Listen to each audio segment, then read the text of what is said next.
We come to our third lot of reflections based on the passage in Hebrews chapter 10 verses 19, where it talks about let us draw near to God. And drawing near to God is like being on a journey. We find ourselves being drawn to a place, a holy place, where we encounter His presence.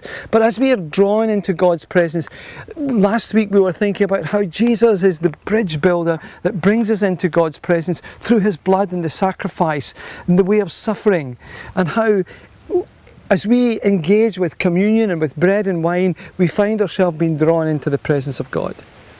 This week we're thinking about a new and living way.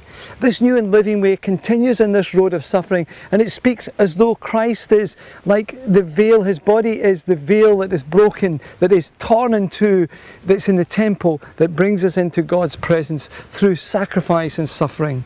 And in some way that's what it's like. We have to go through difficult times in our lives sometimes to engage with the presence of God.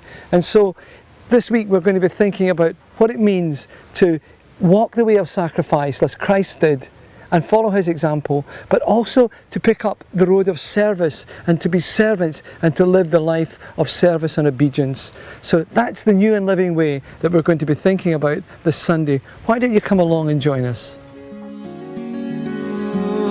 And here is where I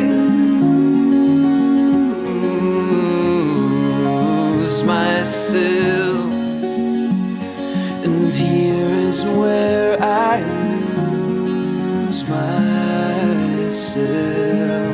Oh, and here is where I lose myself, and here is where I lose myself.